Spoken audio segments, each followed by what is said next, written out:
Krásný dobrý den ve spolek, pojďme na třetí díl Harryho Pottera Tajemná komnata.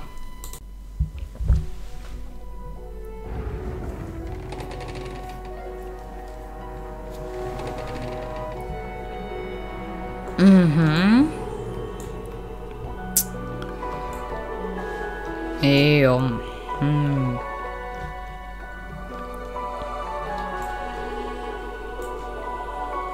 Co ty tady?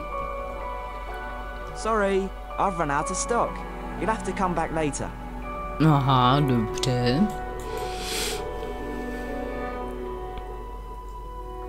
Co si tady žongluješ teda s fazolkou v tom případě? Harry, the weekly house point ceremony is about to start. Follow me and I'll show you where it is. Cože to začíná?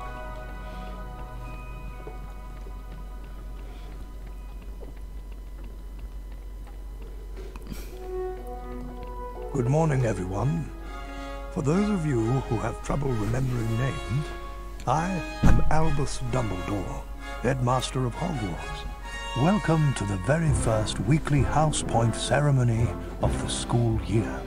The house with the most points wins a visit to the Bean Bows room. Oh.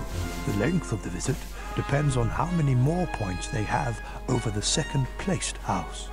Let's take a look at the scores.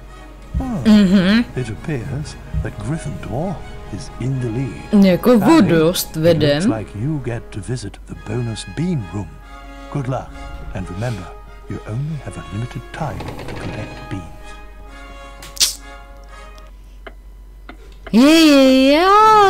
Rychlo. Poněvadž fazolky, sběr fazolek je tady velmi důležitý, abychom mohli případně vyměňovat za karty a další věci.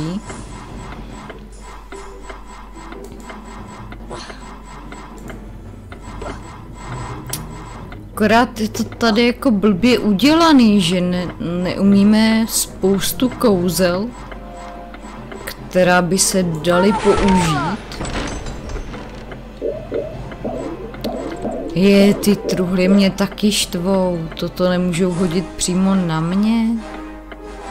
Nemůžou, no, já vím, ale třeba tohle, tady jako kouzlo, ale to ještě neumíme. Další truhla, no tak ale homora umíme. No, tohle je takové blbé, no.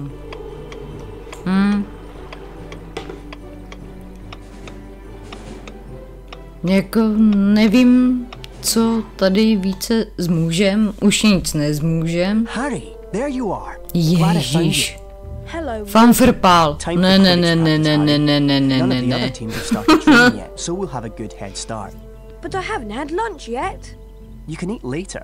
Follow me to the Quidditch pitch. Díky, Olivere, a nemůžu, jako můžu jít na ten oběd, ale asi mě stejně nikdo to jídlo nedá. A mně se tak nechce na ten fanfrpál, protože jestli někdo viděl,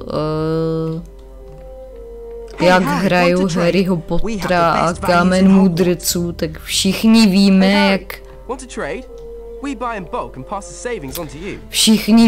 jak mě ten fanfrpál jde.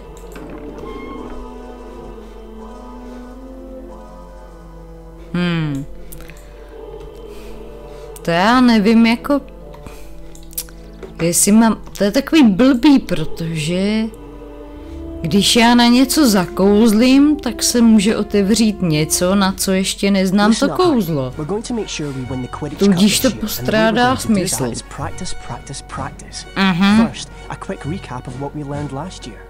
Of course, you already know that the red ball is called the quaffle, and it's the job of the three chasers to get it past the enemy keeper and into one of the goalposts. But you don't need to concern yourself with that. There are also 2 bludgers flying around, which you don't want to get hit by. But don't worry, each team has 2 beaters who try to keep them away from you. Last, and most importantly, it's your job as our seeker to catch the golden snitch before the enemy seeker does. Since you've been off all summer, let's start out easy. I'm going to throw up a snitch for you, and I want you to try to catch it. Sounds easy enough? Ne.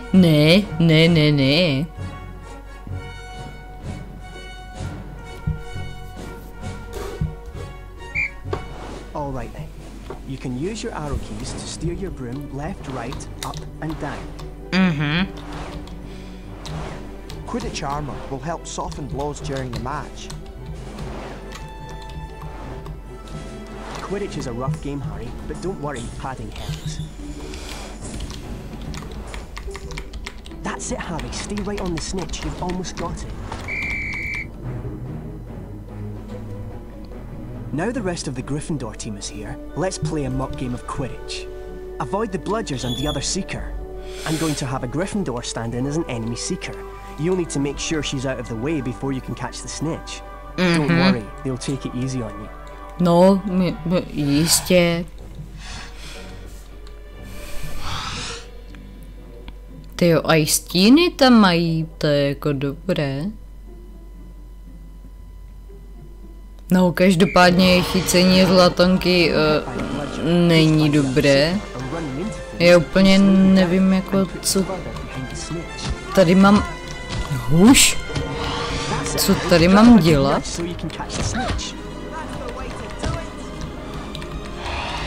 Chyť to. Pojď. Pojď. Yes! Excellent work, everyone. You're back on form, Potter, which means we've got a great chance of winning the cup this year. Aren't you finished yet, Harry? Don't look now, but here comes the Slytherin team. I don't believe it! I booked the pitch for today. Hey, they've got new brooms and it looks like... Yes, they are! They're Nimbus 2001s! Yeah, I know. Apparently Lucius Malfoy made a very generous donation. Like our new brooms, Weasley. What are you doing here, Malfoy? I'm the Slytherin Seeker now. Didn't you know? Perhaps someday Gryffindor will be able to afford new brooms. Well, at least no one on the Gryffindor team had to buy their way in. They got in on pure talent. No one asked your opinion, you filthy little mudbloods. You pay for that one, Malfoy. Well, at least I could afford it, Weasley, unlike you. Leave it, Ron. He's not worth the trouble.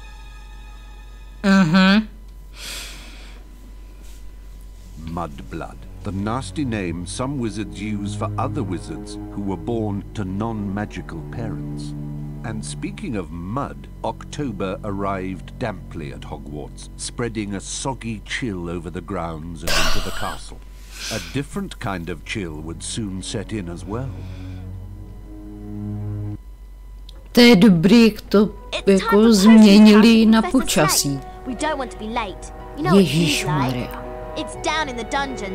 Ne, nechceme být pozdě, určitě ne.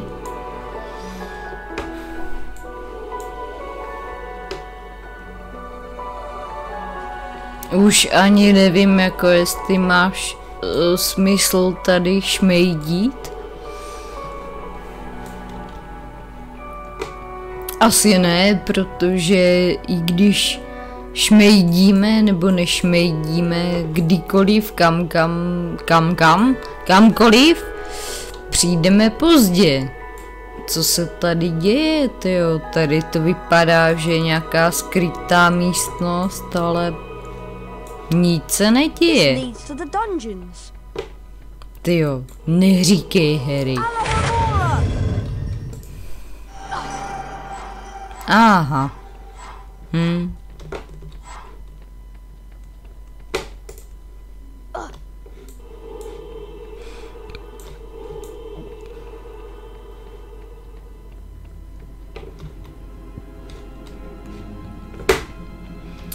Pavouk. Pojďme ho chvíli sledovat.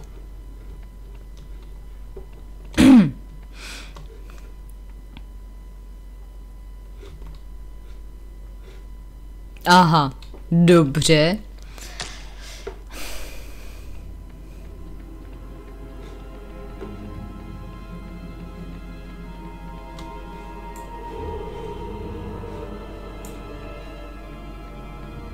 Now pay attention. Today, you will attempt to learn the art of mixing one of the most useful potions ever concocted. The Wiggenweld potion. Potter, you have just volunteered to show the rest of the class how it is done. Get up here immediately. Zase jsme někam přišli pozdě. Will restore some of your lost stamina. Even a single bottle is capable of healing the most grievous wounds. In this chest are the 2 ingredients of Wiggenweld potion. Flubberworm mucus and Wiggentree bark. A, to už známe. Každopádně Snape to říká... Walk up to the cauldron. Try not to touch the potion. I don't want it contaminated.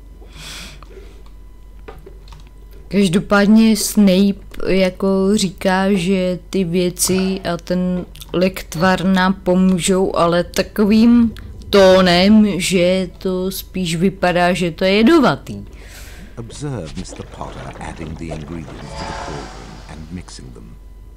Careful, Potter. You don't want to lose house points. No, to Mr. Potter nechcem. now has a Wiggenweld potion. To drink the potion, press spacebar. Back to your seat, Potter.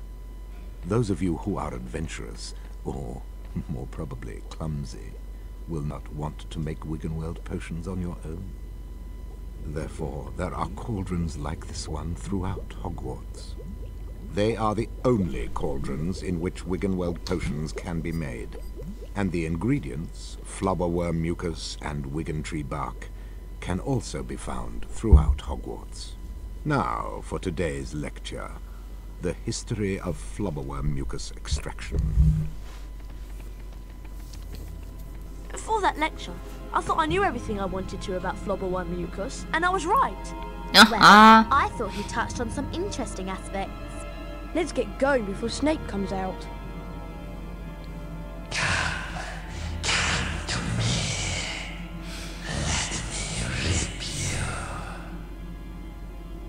What was that? What was what? That voice. It was coming from over there. Come on.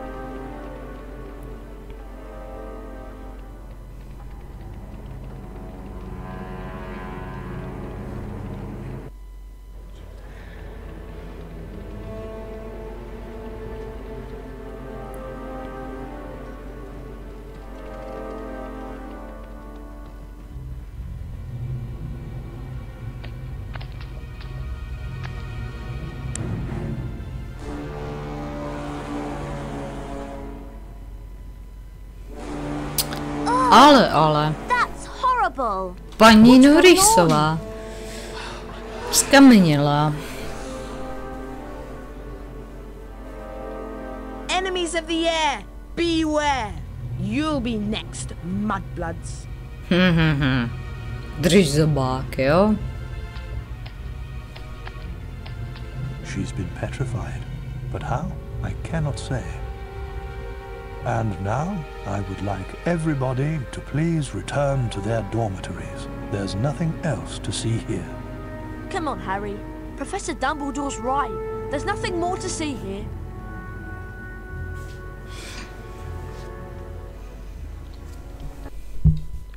Everyone at Hogwarts was disturbed by the attack on Mrs. Norris and the mysterious words scrawled on the wall. Rumours and speculations spread. Hermione in particular was especially affected. Ron and Harry became sure that she was up to something, but whatever it was, she remained tight-lipped.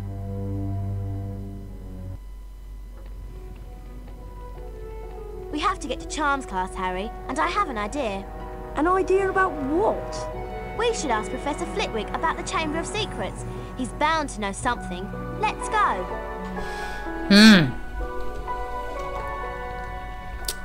A to je zvláštní, že ve hře tak se chtějí zeptat profesora Kratiknota, Ve filmu se ptali paní profesorky McGonagallové a v knížkách tak to byl pan profesor Binns, který přednášel dějiny, no prostě jako dějepis. A byl to duch, aha, tam stejně nemůžeme, protože neumíme zaklínadlo. Každopádně jako původně v knížkách, tak to byl opravdu pan profesor Binns, duch, který byl zaživa profesor, ale jednoho krásného dne, nebo spíš smutného dne, jako umřel, ale stejně vstal a jako duch šel na přednášku.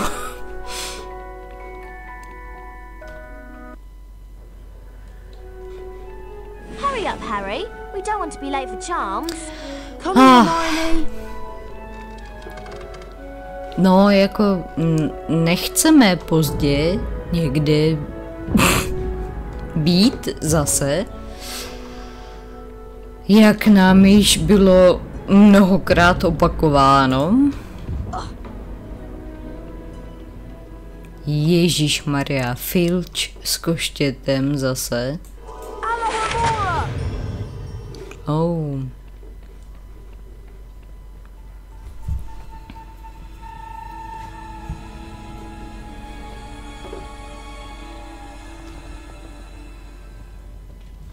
Welcome to Charms class. Today we shall be learning the Scourge charm. Yes, Miss Granger? I was just wondering if you could, tell us something about the Chamber of Secrets. I deal with charms, Miss Granger, not myths and legends. Please, Professor, we all want to hear. Oh, very well. There were 4 founders of Hogwarts: Godric Gryffindor, Salazar Slytherin, Helga Hufflepuff, and Rowena Ravenclaw. Slytherin wanted to admit only the wizard-born students to Hogwarts. The other founders refused, and as a result, Slytherin left the school. Yes, Miss Granger? He built a secret chamber in the castle of which the other founders knew nothing. With a great monster to guard the chamber from within. The legend states that one day, Slytherin's true heir will return to open the chamber and control the horror within. And then, all who are not wizard-born will be purged from Hogwarts. All nonsense, of course. Now, back to magic reality. Mr. Potter, perhaps you'd like to step forward and demonstrate Scourge for the class. Glad to, Professor. Já a zas jen já. Try not to focus on all this Chamber of Secrets balderdash. Concentrate on the symbol in front of you. The wand is about to move its way around the symbol. At the exact point when the wand passes over the arrows, you'll need to hit the corresponding arrow key. This exercise has 3 levels. In each level, you must successfully hit all of the arrows in sequence. Ready to try? Round 1. Go.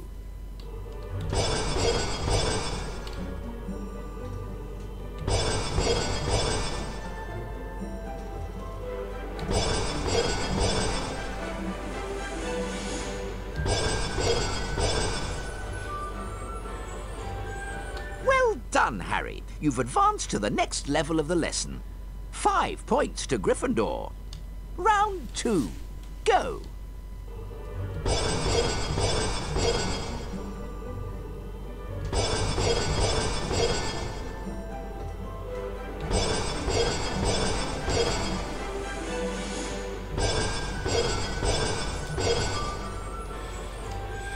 Well done, Harry. You've advanced to the next level of the lesson. 10 points to Gryffindor. Round 3. Go.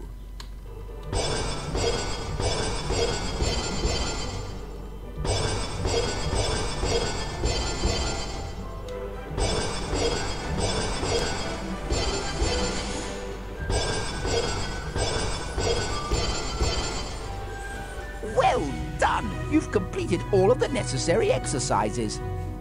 15 points to Gryffindor. Well done, Mr. Potter. You've successfully learned Scourge. Now it's time for you to test your newly learned knowledge in the Scourge Spell Challenge. Dámy a pánové, na tomto místě se s vámi loučím. Pokračování příště. Mějte se krásně, ahoj.